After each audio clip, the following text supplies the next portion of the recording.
So, there's something that I've been thinking quite a bit about since I started getting back into fighting games, and that is the fact that I think that they've always been, and maybe I'm wrong here, a game as a service.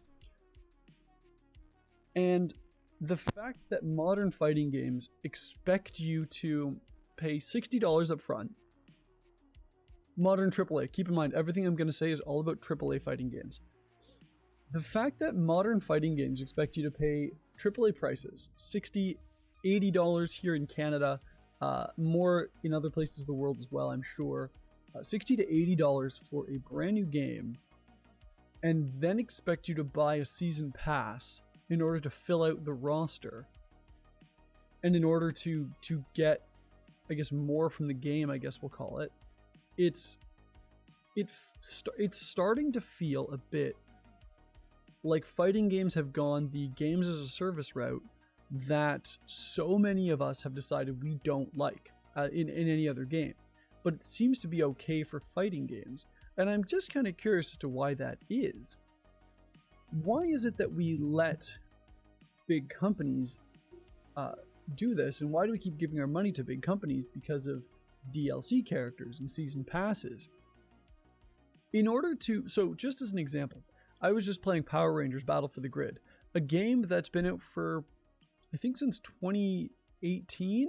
I think that game came out 2018, 2019. I can't remember exactly how long it's been out for, but they started releasing DLC for that game almost immediately. Now, a lot of it was free. There was a lot of free DLC that came out for that game, and that's really nice because when it released, it wasn't great, and they've done a lot of updates since its release. And now it's reached a point where it's a pretty respectable game. A lot of people play it. I didn't have any problems finding matches that whole time. But it's interesting that they, like, to buy all the DLC, it would probably cost me another $50 to $60 to have a full roster of that game. And in order to really get the most of it, it would almost have to be the only game I played. Now, that's indicative of another issue that we see in the games industry of monopolizing players' time, where it's become more and more difficult to just be somebody who enjoys playing video games, but you have to be somebody who plays specific games in order to see any type of mastery. Obviously, mastery is something that is subjective and maybe isn't the reason why everybody plays, but maybe I just miss hidden characters. Maybe I just miss playing the game and unlocking characters instead of having to pay money to unlock them. But the main crux of this whole thing is that fighting games, I think, have always been a games as a service model, or have always followed that games as a service model. And maybe we just didn't really notice it, or we just didn't really pay attention, or we didn't really care, because we were just enjoying the game. Now, don't get me wrong, I love the idea that as a game ages, it gets more characters and it gets more fun, because, you know, more characters is more fun. Everybody knows that. Look at Smash Bros. You find that in order to get the full experience, you're paying often a lot more than the sticker price. And I don't know how I feel about that. I don't think I play a game enough any specific fighting game enough to warrant going out and buying all the DLC as well. But that's just me. All of this is just me. And I know that there are millions of people out there who love that, when a company continues to support their favorite game, they are happy to give back to that company. And they're happy to get those DLC characters, those fan favorite characters that maybe didn't make it into the base roster. I think a lot of times the thing that I have a hard time with is what was stopping them from being in the base roster. Were they really just not worked on? Were they really just not completed? Or is there something else going on? Is there something more nefarious going on? Are they releasing these characters, or are they releasing the game knowing that they can release more characters for more money down the road? And it just... And I get with more characters comes more different play styles, and you're going to get more and more people into the game. Or you're going to get more and more people getting to express how they play in different ways. I tried experimenting tonight with some different characters, and I don't know if I liked it. Some of them are cool. I don't think I'm as big-brained right now to play Daishi. I'd like to learn how to play Daishi in the future.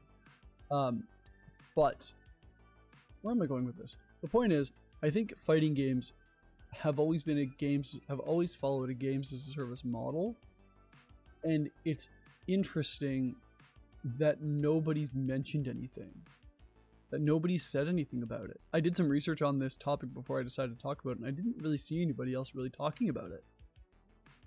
And it seems that we've just accepted it, that this is how fighting games are. They're released at launch, you buy them at launch, so you can tell so the company knows that, hey, this game sells. And then you play it with your friends, you play it online, you get good, you learn the game gets learnt by the community, and then they start releasing DLC for it. You buy the season passes for it, you buy the DLC for it. And then if the game continues to do well, then it does so in an esports way, demanding even more of its player base, and suddenly the casual fighting game player is left behind.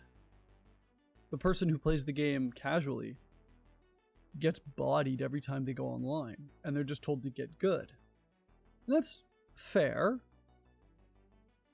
but I mean, because how else are you supposed to get better? And don't get me wrong, the FGC is a fantastic community. Every experience I've had with people who play fighting games has been generally positive. They're happy that you're just enjoying this hobby with them. And the more people that are playing these games, the more the industry is going to take notice. And the more that people play any game, I guess, the more the industry takes notice. And the more fighting games get made, the more people are playing. Like Dragon Ball FighterZ was a huge deal for fighting games. There are people that played that game that had never played a fighting game before in their lives, and now they're lifelong fans of the genre. And the idea that... Okay, here's the last bit to this rant, I promise. There's a lot of videos out there on the internet encouraging people to get into fighting games. And there's a lot of information out there about how to do it and how to go about it in a productive way. But a lot of times, what you don't hear about is the other side of it, of reasons not to get into fighting games.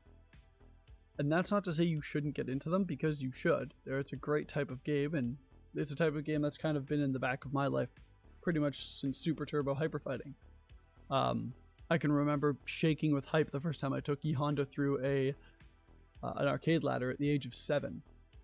Playing the crap out of Soul Caliburs 2 and 3 with a buddy. Finally getting good at Tatsunoko vs. Capcom before I decided to move on to something else. Fighting games have always kind of been in my blood, and not my blood, but always like kind of been in the background as a game genre that I enjoyed. As a casual player, and that's the big asterisk, as a casual player, I've always really enjoyed these games. And they're not for everybody. Just like RTSs are not for everybody. The feelings that you're going to feel in a fighting game, that sense of hype and that sense of hopelessness, are both going to be there, regardless of the game you're playing. Now, all that being said, should you get into fighting games? Sure, why not? Like, give it a try. Find a game you like. But if it's not for you, then it's not for you. And that's okay. I don't like real-time strategy games. You know? They're not for everybody. That's my rant about the state of fighting games and the idea of them as a service.